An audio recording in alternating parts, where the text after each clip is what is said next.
Once upon a time, there was a fierce war between animals living in the sky and animals living on the ground. No one can remember when and why that war started, only that it was a very terrible and long war.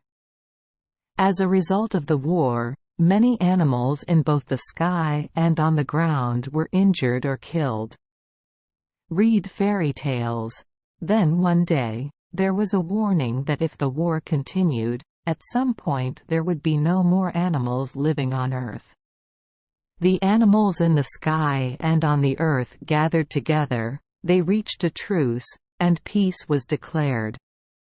Next morning, the creatures in the sky send the heron to announce peace to the creatures living in the sky, and for the creatures on the ground, we'll take on this job because the rabbit can run around the area very quickly.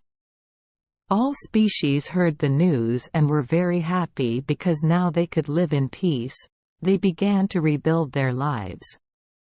At this moment, animals living in the sky discovered the body of a bat.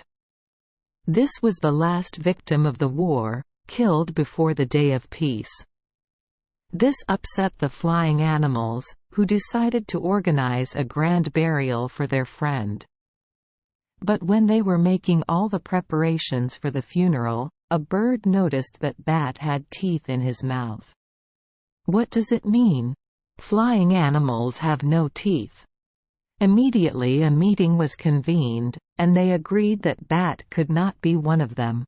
No bird had teeth in its mouth. So, they returned the bat and number 39's body to the animals on the ground. Bats are not birds, so it and number 39's your responsibility to bury them. The underground species have agreed to accept bats. But right after that, while preparing for the burial, one of them shouted, "Wait a minute, bats may have teeth, but they certainly also have wings. How can bats be one of us if bats have wings?"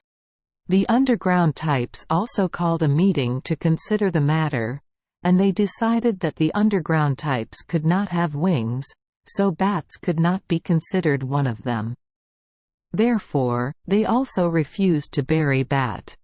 Poor Bat. Flying animals refuse to accept bats because bats have teeth, and ground animals do not accept bats because bats have wings.